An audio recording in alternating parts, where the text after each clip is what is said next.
the most disturbing thing you have ever witnessed? Story 1. Crane broke with my farmer uncle in it.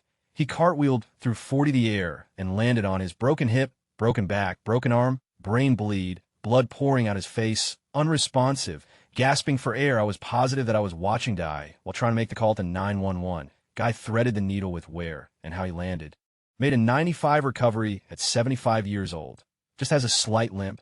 Story 2. My dad beat the out of my mom and tried to kiss her to make up. When she refused his kiss, he pushed her up against the wall and pinned her there, bit a small chunk of her bottom lip off, and spit it at me. It still makes me cry when I randomly notice the scar. Story 3. Drive-by shooting during a street party. After the body was taken away, some teens made footprints in the blood and laughed about it. Lost a little faith in humanity that day. Story 4. I work in the emergency room. Ambulance comes in with a 2-year-old, choking, CPR in progress. Everybody gets to work. I take over CPR. Child is blue, cold, pulseless every time we pause to check. We continue for probably 20 minutes, the longest 20 minutes of my life. Before the doctor officially pronounced the time of death, the parents wanted to come in and say goodbye. As I take over and begin my 4th rotation, being the one giving chest compressions, the parents come in, standing directly next to me, and talk to the child. I will never forget the mom singing "You Are My Sunshine, My Only Sunshine," while I feel this crunch sternum grinding under my palm. That was 7 years ago, and it still crosses my mind almost every day. Story 5. An elderly man was hit in a grocery parking lot by someone backing up. He hit his head on the ground and died that night. It was Veterans Day. He was a veteran and went only to get a free donut. We kind of knew he wasn't going to make it. He had a lot of blood coming out of his head and was everywhere. He was conscious. He was around 90 years old. We stayed with him until the ambulance came and took him 40 minutes away to a better hospital more equipped than what our town had. He ended up in a coma and died that night. We don't know what happened, why he was in a coma, or if he died naturally, or if his family decided to pull the plug. It was very sad. Someone asked, yes, he did get his donut. He was eating it when he was hit. I felt bad for the lady that hit him. There was snow and ice on the ground, and she said her car slipped. She wasn't backing up fast. It was very slow, and she seemed to be cautious. I think he must have not been in her sight because he was aligned with the middle of the trunk of his car walking back to his side to get back inside. Story 6. My neighbor shot himself. His wife didn't have renter's insurance, and we live in a trailer park, so we were pretty poor. My husband and I couldn't bear the thought of one of us having to clean up the other's blood, bone fragments, and brain matter off the walls and floor after something so awful if it had happened to us. So we did it for her. My husband cleaned the wall behind his head in his sleep for 3 months. Story 7. My ex stabbing me, and then choking me out, asking me why he shouldn't kill me. I wonder what brings a person to that type of evil. They'll never forget the darkness I felt coming out of that boy, and how evil he looked. It was insane and intense. I never felt true fear in my life until I laid on the floor in a literal pool of my blood after he left, and it was just red and confusion. Story 8. Saw a guy jump in front of a train at a metro station once. He was standing right next to me before it. It happened so quick. Left me frozen for a few seconds. Story 9. My ex ran me over his truck, 5 broken ribs, and a collapsed lung. Chest tubes are no joke when your conscience hurt. He was sentenced to 10 years in jail, got out after 3 on good behavior justice system is. Story 10. One time I went to the bathroom at Burger King, and there was a ginormous, black, covered suction cup stuck to the wall like soda can, thick and probably 14 inches long, doo-doo all the way to the base and on the wall. Story 11. When I was 17 years old, I found the body of a man who had hung himself in the woods. I was hiking with my brother and our friend. After a moment of shock, I ran over to see if he might still be alive. His skin was discolored and his eyes were bulging out of his head. This was during a time in my life when I was struggling with depression myself and was considering taking my own life at one point. Finding him there was immensely sad and really helped me put everything into perspective. It was a permanent solution to a temporary problem. Story 12. While there was nothing gory about this, I was in the same hotel room as my dad when I was 23 when he passed away for natural causes. He woke me up in the middle of the night, making strange noises, which I found out later was agonal breathing. I turned on the light and immediately noticed his color was blue. I immediately called 911 and did CPR on him until the paramedics arrived. We were in a hotel 5 hours away from home because of a job he had to do. He also rented a F-250B. Our car at the time was unreliable. I also took Ambien to help me sleep. When I asked if the paramedics if they could drive me with them to the hospital BC1. I'm in an unfamiliar area, 2. I have never driven anything bigger than a car. 3. I had taken my Ambien for him. My father was obviously dying. Despite all that, they told me no, basically yell no to my face. I had to drive a giant F-250 truck I was unfamiliar with just to be with my dad in his last moments. Story 13. Watching a person burn alive in their vehicle because they selflessly save the many instead of the one. A trucker whose brakes went out because they caught on fire. Cars were catching on fire as he passed them down one of the steepest grades in the state. He ran his truck into the ditch between the roadways. His wife got out. He was stuck and screaming. To this day, I remember the screams. I was telling him 5 times that now. That poor dude. Story 14. Walking into the hospital room to see my mom dying of cancer. She had just turned 54 2 weeks prior. She looked like a living skeleton with skin still attached. I was so shocked I could barely say anything. I was 18. For context, I was in my freshman year of college and was away. I wasn't home to see how rapidly it had progressed. Nobody, including my own father, had told me how bad it was when they told me I needed to come home to see her. Please, if you have unexplained lasting stomach pain, please go get tested for colon cancer. Please get regular colonoscopies. 2 years later, and the hole she left is still so huge. Story 15. Most recently, my 15-year-old cat died of cancer in my arms. She went into shock, was shaking, stiffening up, maybe having seizures. She died right in front of me while I screamed and cried. I loved her so much. The cancer was found too late for treatment, and she was so old that she deteriorated quickly. The whole thing was terrible to witness, and it looked so painful. Worst day of my life. Honestly, happened 2 months ago, and I still cry thinking about her and the whole incident. Story 16. Power went out at work. We went outside to see what was up. Guy had climbed a power pole and electrocuted, caught himself on fire. We saw him hanging from the wires. Story 17. I watched my lifelong best friend die on a sidewalk in 2019. Then I had to call his widowed mother, his twice-widowed sister, who were his only remaining family, and his girlfriend of 10 years. They had just got engaged. Was up, man. When I was 15, I took acid for the first time. My friend stayed straight to keep watch. We went for a drive, and he didn't notice his dog under the truck, and he ran over its head. It was crushed but alive, and I had a ride in the back of the pickup holding the dog still in my lap while we drove to a vet to put it down. Tripping and holding a crushed dog head while it screamed, and there was nothing I did or could do but sit there and do the job. Once it was over, I couldn't stop screaming for half an hour. Then I rode my bike home and stayed in my room for 4 to 5 days. Story 18. This really thin kid in elementary school used to eat stuff like a whole raw onion for lunch. He was bullied mercilessly. I didn't think much of it back then beyond. He was a weirdo. Took a few years before I realized what was probably going on. Story 19. I come from a bad hood. A close friend was a professional car thief when I was younger, had been shot more than once. And then to top it all off, I worked EMS and disaster relief when I was younger. To say I have a thick skin to things would be an understatement. My list is long, but I will share the 2 worst I have seen. One was from EMS days, getting a call about 380 pounds guy. Dead in his chair, had to call the FD for aid to cut the chair out from the fluids that leaked out from him and hardened into the chair. He was already dead for a couple days. Luckily, the rest was FD and Corn's headache. But the fluids and smell of decaying flesh caused no one checked on him, and he didn't take care of himself, plus days of old food all over and filthy house with food and soda all over will haunt me till the day I die. The second, doing disaster relief after Katrina, was gutting housing down to the frames to be restored later with habitat. I won't even get into bodies of pets we found in the process, but the worst, absolute worst, was when my team was moving out an old fridge. Now our MO was you wrap it and strap it before moving it, as there were known toxins and toxic mold that could form in them. Well, some idiot did strap it while moving out, and the lid opened. The smell was so bad the team dropped it, and it spilled out. A year-old fridge that sat filled with dirty still water, with decaying food and meat. The smell was so bad it made the whole team puke. Work had to stop at all the house for half a block. It was that putrid. They had to have a hazmat guy come, and just to make sure it wasn't toxic. The mold inside turned out it was. So whole team had hazmat scrubbed down, but wasn't airborne. So after fridge was carted off, work resumed, but the same smell lingered for like 2 days, not to the level it was, but the hint and reminder of it was there. Physical injury no longer even phases me. Seen to many bullet holes and critical car injuries, it's the gross stuff that is really disturbing to me now. Story 28. British father on holiday with his family and co-Sammy wife and 2 kids. Him and his wife were on their own moped with a kid each. Dad went normally through a roundabout, but the bike slipped on the exit, and he slid right under a huge truck tire, and his head was crushed, wasn't wearing a helmet, but there was so much blood. I will never forget the wife's wailing and kids in shock.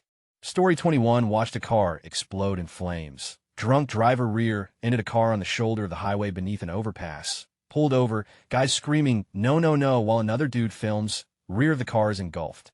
Me and another guy try to open it to grab this older woman, but the fire is too hot. Weather seal on the door sears the skin off my fingers. FD and PD finally show up, along with EMS. Finally, we hear shouting above us, some bystanders on the overpass over there. There's two more over there. We look and search in the tall grass, and sure as is an older male and a young girl. EMS is with me. Older guy is DOS, and the girl is agonal with a pulse and brain matter coming out. Throw some gloves on, C-collar and jaw thrust, grab a backboard and get her in the truck. Start a line, start bagging and take off. She died later. Girl ran out of gas and called her parents. They were filling up her car with a gas can when the drunk driver hit, killing all three, one burning alive ID suspect. Mother, father, and daughter, with their son at home, now an orphan. Story 22 stillbirths. There is something unjustifiably wrong on a universal, cosmic level about a mother having to hold her baby that never took a breath. It's something you'll never be able to rationalize, no matter how often I come across it. Story 23. I have in-laws who work in the American defense industry, and they're the most morally bankrupt, deeply incurious morons I've ever met. They have security clearance. They bend over backwards to be bad people. They think anyone who isn't rich is poor because of moral failings. I was riding in their car with my wife, them, and their two kids. We were talking about what their jobs entailed, which is making weapons to kill bad guys, usually in the Middle East. I asked why killing one of the bad guys was worth bombing an entire wedding, school bus, hospital, school, etc., because you need to get the bad guys before they get you. I asked what constituted a bad guy, and they said they make weapons. I asked why the car we were driving in with me, my wife, her sister's husband, and their kids was any less of a valid target than one of those school buses. No answer. It got really quiet, and they just stopped the conversation. Story 24, the second plane fly in a tower, one of the World Trade Center in NYC. I was in Midtown, about 45 stories up in Times Square. The ride to the street in the elevator was harrowing. Story 25, on a very personal level, my grandmother was a sadistic human. I was her favorite target for quenching her abusive urges. When I was 8, my brother bought me an Easter chick with his own money. I loved this fluffy yellow baby chick. We lived on a farm, NID, never had a pet rooster. Poultry on our farm was raised and sourced for food. Eggs were collected from laying hens, later the non-layers, and the roosters were dispatched for human nourishment. Chippy was not part of the poultry lot. He enjoyed life as my pet rooster. I helped him to dig worms. I taught him to sit in my swing while I gave him gentle pushes. He and I were constant companions. He soon grew into a beautiful with white feathers and a bright red comb and wattle. I simply had to call his name, and he left his perch in his personal coop to join me on a walk around the barnyard. My cousin Rhonda and I were playing with Chippy and feeding him grains of corn. Grandma called out for me to bring Chippy to where she stood by the old oak stump. I was leery. Rhonda was too trusting. Before I could react, the crazy old woman presented a hatchet, snatched Chippy from my arms, and proceeded to chop off his head. He flopped around. Rhonda tried to catch him, not realizing the scope of what had just happened. She was covered with spatters of blood. Chippy's head rested near the stump. I walked over and touched it. Rhonda was screaming. I had no tears. Chippy was brutally prepared for what was to come. He was disemboweled, plucked of his feathers, and dismembered. His remains fed to the hogs. Chippy was then cooked up and served. I knew I had to eat what I was given. It made me physically ill. I knew better than to throw up, because that would have been collected and served to me as well. Some people don't know exactly why they're mentally ill. Others are not so lucky. Story 26. When I was using, someone brought me to a house to score of absolute squalor. Like out of a movie, it was completely dilapidated. The rug was horrifying to look at. Everything was covered in dog. I don't think it has been cleaned in years. The woman was an undescribable waste of human being. But the most heartbreaking thing was the kids that were homeschooled. They were filthy, running around barefoot on that rug in clothes that didn't fit. And they were so excited to see me. They were desperate for human interaction. It was clear interaction with them stopped at screaming profanities at them. The dog had what I'm sure was a constant stream of puppies that she sold at a premium. She had the means to care for them. It was the most upsetting and heartbreaking experience I've had, because those kids did not ask to be brought into that life. Story 27. I don't know if this is the most disturbing thing, but it's the first thing that came to mind. When I was a little kid, I watched a couple of planes touch wings and crash in a Lake Ontario. Hey, race a video. I've set up the link to begin where the planes make contact with each other. This was the Snowbirds crash at Toronto's Canadian National Exhibition on September 3rd, 1989.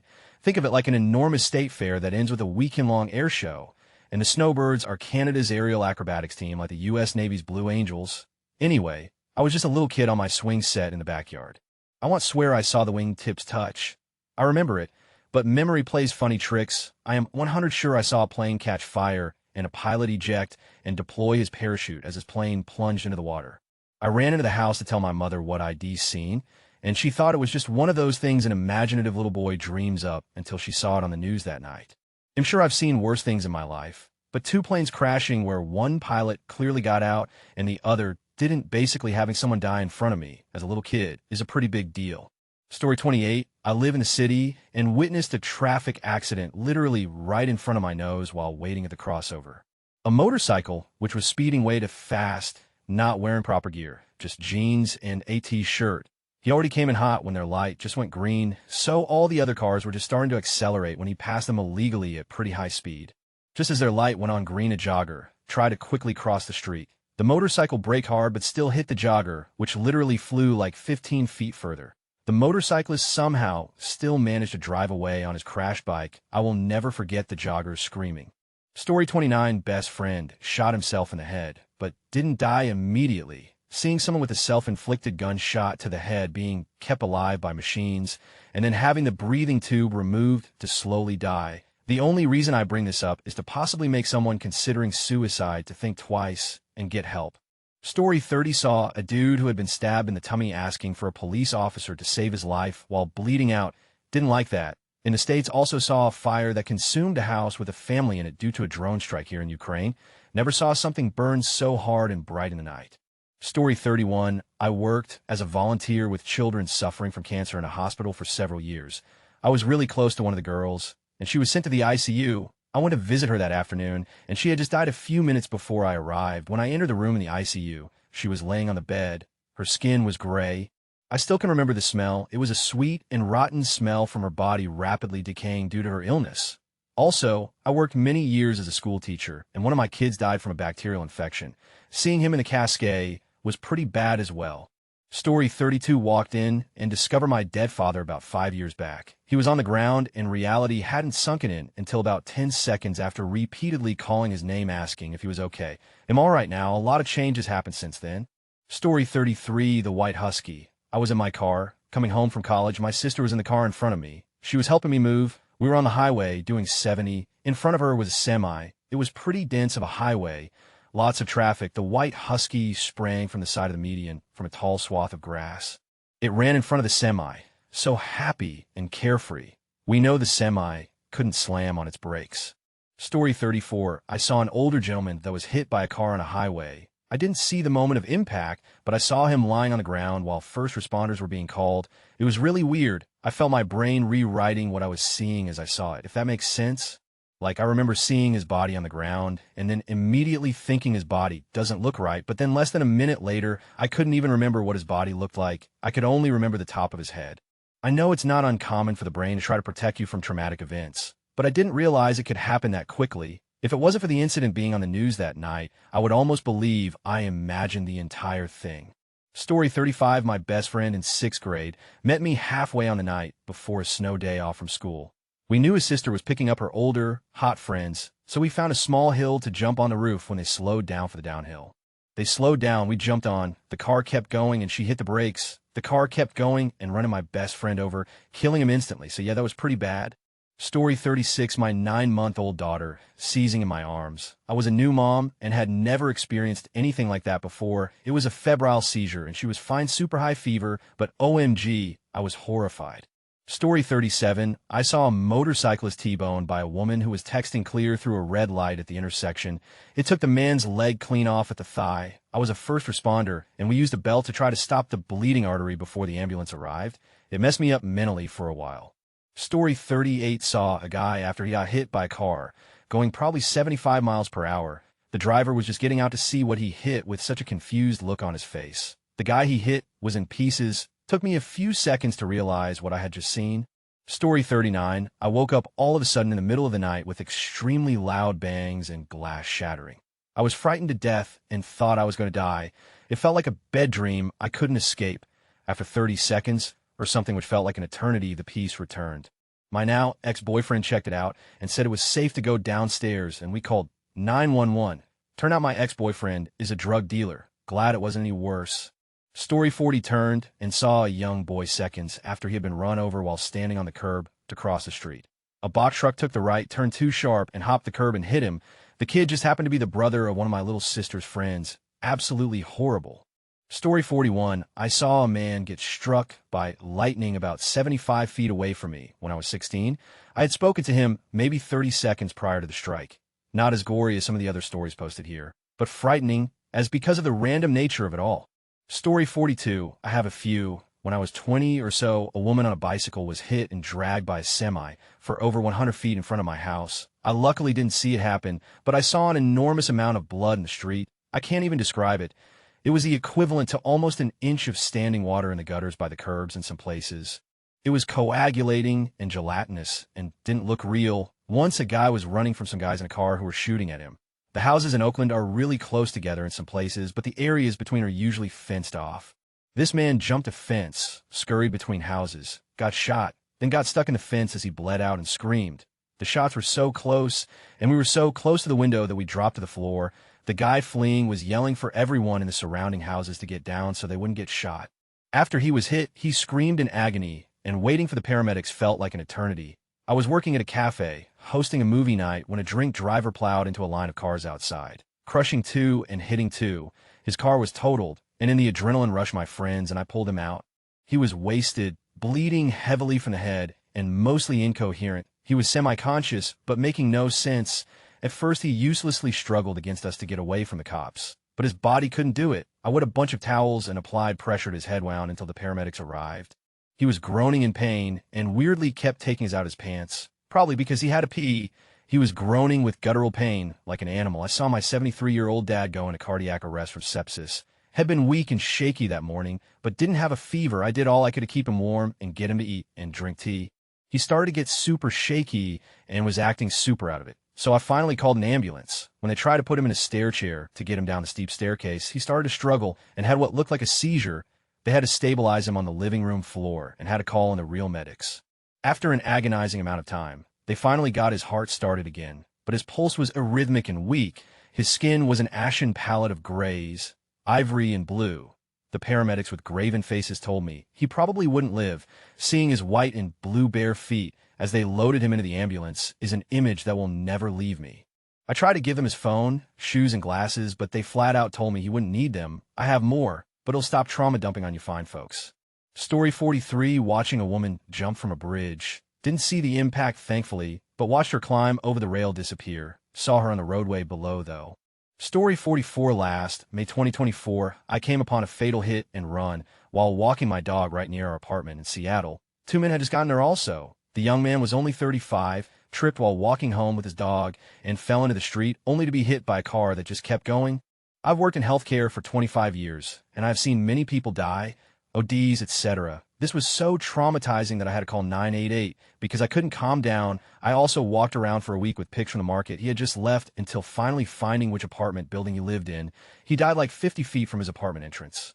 I still think about him every day, especially because I can see his old building from my apartment windows. I've left flowers a few times and stopped to talk to him every time I walk my dog there. The person who killed him has still never been found.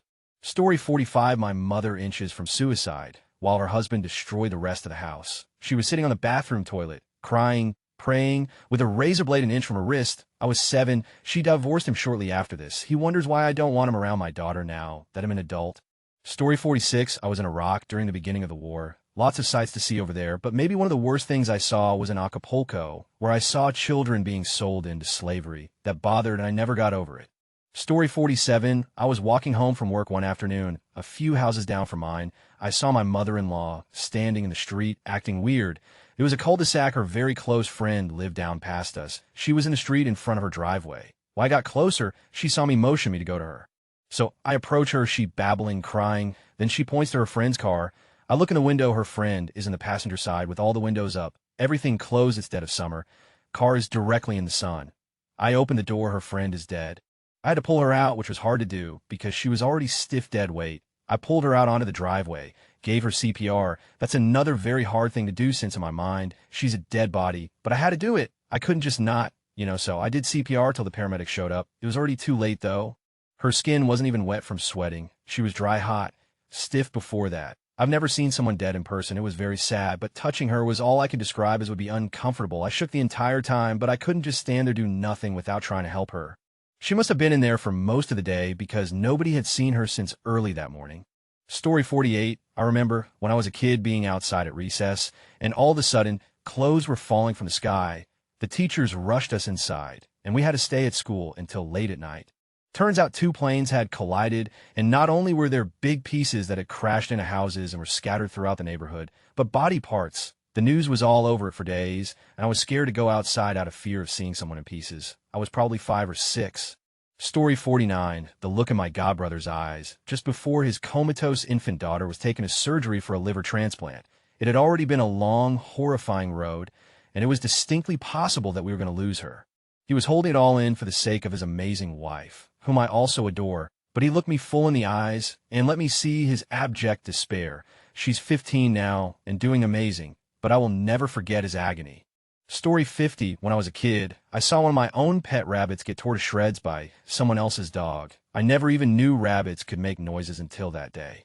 Story 51, I won't forget my boxer dog who had a tumor in his head. He was losing it that day. So bad he tried to get on the couch and just fell back, hard on his back. He definitely broke something. That was 7 years ago. I can close my eyes and just see the happening. I remember I tried to help by hand feeding him an ice cream cup. I tried to make his last moments count, but it was horrifying. Story 52, 2 guys on motorcycles in front of me in an intersection. They both pulled out and somehow didn't see the speeding pickup that killed them both instantly. The scene afterwards was very intense and chaotic. Story 53, the kids are always the worst. This time last year, I picked up and prepped a 9-year-old on hospice. The house was decorated all out for Christmas. I've always wondered what they did with the gifts. Also a teenager who committed suicide by gunshot to the head. A couple of my coworkers put him back together so his dad, his only family, could see him again. Story 54, seeing the body of a middle-aged guy who jumped from at least a 15-story building, hearing his mother's petrifying scream like she's getting torn apart. Story 55, when I was a kid, my neighbor friend and her little sister 5 and 3 would get hung out the second-floor window and over the balcony by their feet when they misbehaved. I remember looking out, hearing them scream when it would happen and being terrified they would fall. Story 56, I was on the 20th floor of a large building in Boston overlooking the water. I was there to make a presentation. It was spring morning, beautiful sun and water. It was then I saw something above my view. A guy jumped from somewhere above me. As he was flying by, we made eye contact. We locked eyes the whole time. He never looked away. I remember how calm and acceptance his gaze was. I learned he was a currency trader, and the pressure was too much. They had an observation deck on the roof, which he used to jump. Story 57, I saw a drunk driver run a stoplight on one of the busiest intersections in South Bay Area, L. He hit a car so hard it spun in place and exploded. People were running out of businesses and cars and everything trying to get out of the car. Even with the extinguishers they had, all we could do was watch the woman burn. She wasn't conscious. Thankfully, turned out to be the drunk driver's 4th offense. He got some jail time. Her family lost a loved one. Please, don't drink and drive. So many people were affected. So many. Story 58, poverty in a third world country. I couldn't speak for an hour after seeing it. It's one thing to know there is poverty. It is another to just ride by it. You can see their life, and it is poor in every sense. Story 59, a 14-year-old girl getting electrocuted to death while at a marina helping her family launch their sailboat. She was holding a steel wire rope attached to the boat, and I guess the family was impatient to get in the water because they raised a mast which was metal and didn't notice the power line that ran over the little road leading to the dock. What stuck with me the most was the sound of her father screaming in awe when he realized what had happened. The soles of her feet were black. Story 60, car accident at a new intersection on the 4-lane divided highway in my hometown. They went to turn right out of the intersection, but it was a blind hill and a brand new intersection on a fairly empty stretch of road. Mid-size SUV, maybe a Dodge Durango. They got hit by one of those late 1990s land yacht type SUVs, like a Ford Excursion or something, killed the big SUV driver. The small SUV had a family inside. The mom was killed on impact, hanging halfway out the window when the car quit spinning. Then 2 things happened so fast, it was hard to process it. A German shepherd jumped out the window of the small SUV, and a little girl, maybe aged 8 or so, opened the door to chase the dog. I'm sure she just saw the dog jump out and didn't see what happened to her mom. They both ran into the road. Anyway, a truck hit the dog and killed it, and an SUV hit the girl and killed her. They landed the big medevacs on the highway, and because of how it all got shut down, we just were stuck there looking at it. This was 2005, and I still think about it every time I drive past there. There's a reduced speed limit there now, with warning signs. To this day, I have never pulled out of that intersection to turn right. It straight up shouldn't have been built there. I'm an ER doc. I see a lot of messed up things. The two that come to mind immediately. One, seeing someone get shot in the street, and Haiti. Two, watching moms, yes, plural, rock their dead babies after they die from co-sleeping. Do not do it. Do not take your baby to bed with you. Do not sleep while breastfeeding. Do not fall asleep with your baby on your chest while you watch football. It is not worth it. No one thinks it's going to happen to them until your poor baby is dead. I have seen it happen too many times, and it is always tragic.